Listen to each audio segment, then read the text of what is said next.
Hello bachcho, let's read the question first. The question states products of anaerobic respiration are, and then four options are given. First is ethyl alcohol and lactic acid only. Second is ethyl alcohol and CO2 and metabolic H2O. Third is ethyl alcohol, metabolic H2O, CO2 and lactic acid. And fourth is ethyl alcohol, CO2 and lactic acid. और sorry CO2 और lactic acid. तो question में पूछ रहे हैं कि anaerobic respiration जो है उसके क्या प्रोडक्ट्स बनते हैं। इस क्वेश्चन को आंसर करने के लिए हम की कॉन्सेप्ट देखेंगे and will discuss about anaerobic respiration.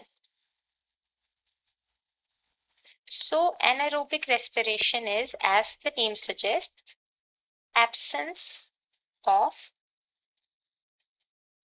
O2. Oxygen is absent in this kind of respiration. So what happens is, तो anaerobic respiration में जो first step होता है that is glycolysis. Glycolysis जो होता है it is the first step of both. We'll write it down.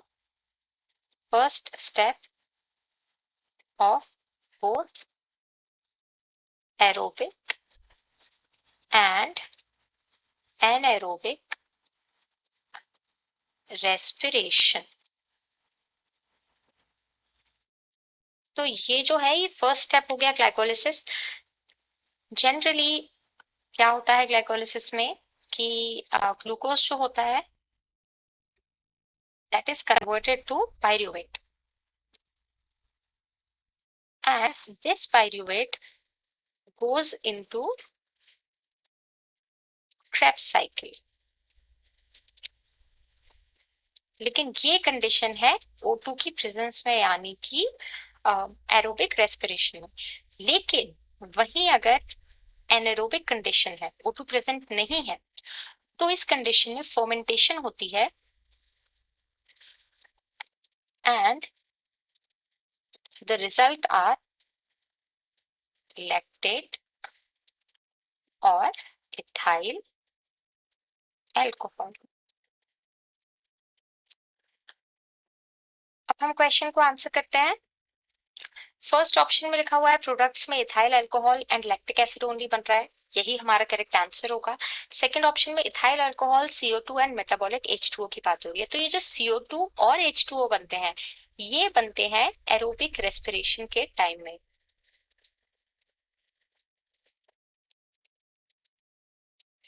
तो ये हमारा ऑप्शन नहीं होगा। फिर थर्ड ऑप्शन में बात करें इथाइल अल्कोहल जो कि बनता है metabolic H2O, CO2 and lactic acid, तो अगेन ये दोनों नहीं बनेंगे, तो ये भी हमारा ऑप्शन नहीं होगा। फोर्थ ऑप्शन में इथाइल अल्कोहल, CO2 और लैक्टिक एसिड की बात हो रही है, तो CO2 तो नहीं बनता, तो ये भी हमारा ऑप्शन नहीं होगा। So the final option for this question will be option number 1. Hope you understood it well. All the best.